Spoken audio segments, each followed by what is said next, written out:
Hey everyone, welcome back to the channel. Today we're diving into a topic that affects all of us, whether we realize it or not: housing and shelter. It's not just about having a roof over your head. It's about safety, dignity, stability, and human rights.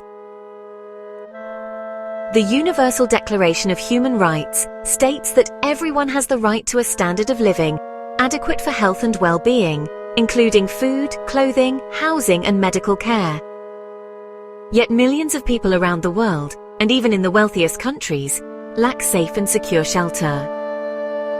So today we're going to explore why housing is a fundamental human right, everyday examples of how this right is being denied, what contributes to housing insecurity, and most importantly, what we can do about it.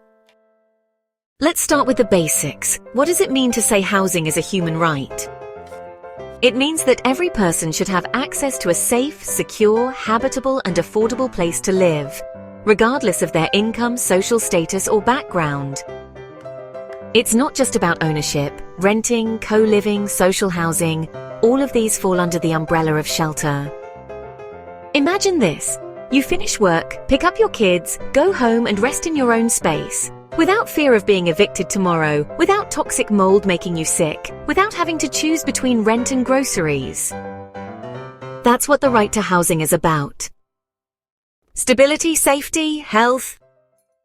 Now let's bring this down to everyday life. A single mother working 2 jobs lives in an apartment with rising rent. Every month she fears she won't make it. She's one paycheck away from eviction. An elderly man in public housing can't get basic repairs done. His ceiling leaks and mold threatens his health, but there's no accountability. A family is living out of their car because the waiting list for affordable housing is 5 years long. These are real. These happen every day. They're not rare exceptions. They're symptoms of broken systems. So why does this happen? What's preventing people from accessing safe shelter? Homes are increasingly treated as assets instead of places to live. Real estate is bought and sold like stock, pushing prices up, displacing communities. In many cities, affordable housing simply doesn't exist anymore. Rent has skyrocketed while wages remain stagnant. People of color, immigrants, low-income families, and those with disabilities often face barriers in the rental market, sometimes illegal, sometimes hidden under policy.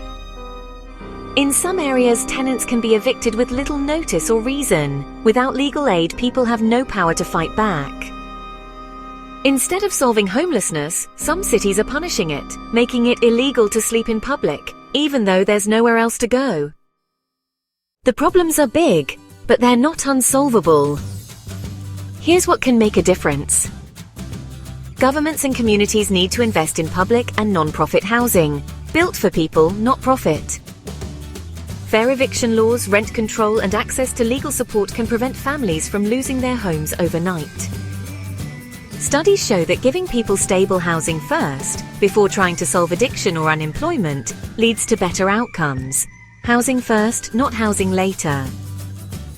Talk about it. Vote for candidates who prioritize housing justice, support local organizations working to shelter people and fight displacement. It's time to shift the conversation, and treating it as a right changes how we prioritize resources. So where do we go from here? We need to keep asking the hard questions. Why is it okay for buildings to sit empty while people sleep on the streets? Why is rent going up while wages stay the same? Why is shelter still a dream for so many in a world with so much? The truth is, we can create a world where everyone has a place to call home. But it starts with recognizing housing not as charity, not as a business opportunity, but as a human right. Thanks for watching. If this discussion moved you, consider sharing this video, subscribing for more, and dropping a comment below. What does home mean to you? Stay safe, stay engaged, and remember, everyone deserves a place to live.